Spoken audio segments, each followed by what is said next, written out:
So hello everyone, আজকে চলে আসছি গাজীপুরের লাইভ শপিংয়ের আউটলেটে। সো আজকে আপনাদের সাথে সেটাই শেয়ার করব।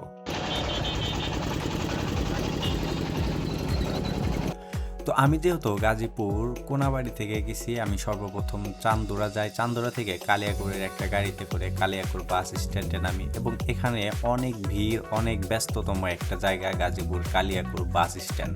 এবং সেই সাথে এখানে সুন্দর একটি মসজিদ আছে এবং এটা হচ্ছে নিউ মার্কেট, এটার ভিতরে যেতে হবে।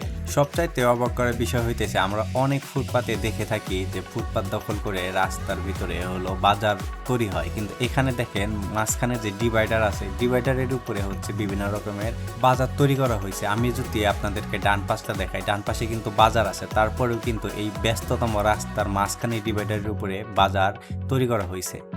সো আপনাদেরকে একটু আগে যে গেটটা দেখাইছিলাম নিউ মার্কেটের, সো ওটা দিয়ে সরাসরি ঢুকলেই ওই বিল্ডিংটা দেখতে পাইতেছেন, ওইটাই নিউ মার্কেট।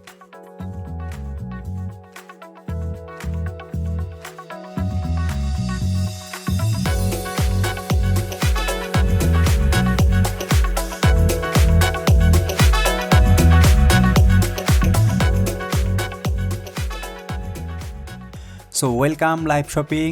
বাট এখানে রমজানের ভিতরে এত গরম, তার ভিতরে মাঝে মধ্যেই কারেন্ট চলে যেতেছিল, অবস্থা খুবই খারাপ। সো তারপরে যখন বিদ্যুৎ চলে আসে, তারপরে হচ্ছে আমাদের কেনাকাটা শুরু হয়ে যায়, কারণ সর্বপ্রথম যে 100 জন মানুষকে দেওয়া হবে ফ্রি পাঞ্জাবি। সো সেই জন্য সবাই শুধু নিজের প্রোডাক্টটা দেখতেছিল যে কে কোনটা নিবে। বাট দামের দিক থেকে দেখলে মোটামুটি সবাই একটু অবাক হয়ে যাইতেছিল প্রথম দিকে।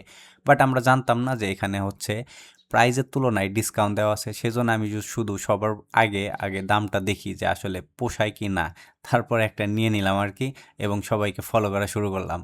এবং এদিকে যদি আপনি দেখেন, ক্যাশ কাউন্টারে কিন্তু ভিড় লেগে গেছে, মানে কে কার আগে তার পেমেন্টটা কমপ্লিট করবে এবং টোকেনটা নিবে। যে টোকেন দিয়ে হচ্ছে আপনারা একটি বাইকের টিকিটও পাবেন, তারপরে হচ্ছে 100 জন যে পাঞ্জাবি গিভওয়ে করা হবে সেটারও একটা টোকেন দেওয়া হবে।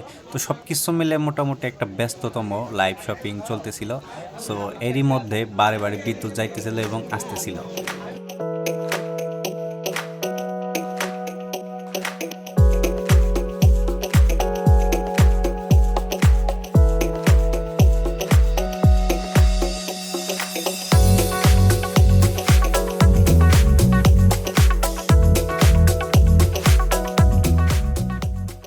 এদিকে হচ্ছে রমজান মাস, আশিক ভাই আসার কথা ছিল 3টার দিকে, সবাই অপেক্ষায় ছিল। বাট আশিক ভাই আস্তে আস্তে সময় লাগায় প্রায় 5টা বাজে, আর 1 ঘন্টা পরে হচ্ছে আমাদের ইফতারের সময় হয়ে যাবে।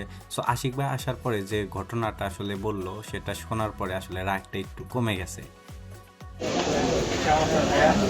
এক্সট্রিমলি সরি, আসলে এখানে আসাটা এত চাপ, একটু মিস করে রোড মিস করে ভাইয়া। আসসালামু আলাইকুম।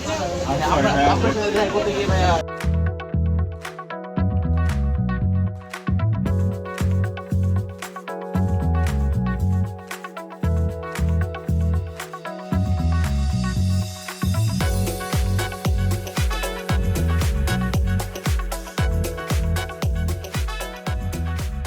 সো তারপরে মূলত আমাদের মূল কার্যক্রম শুরু হয়ে যায়। আশিক ভাই ভিতরে যায়, ভিতরে যাওয়ার পরে সবাই আশিক ভাইকে নিয়ে এত বেশি ব্যস্ত হয়ে পড়ে। আশিক ভাই ব্যস্ততার মাঝেও সবার সাথে খুব সুন্দরভাবে কথা বলছিল।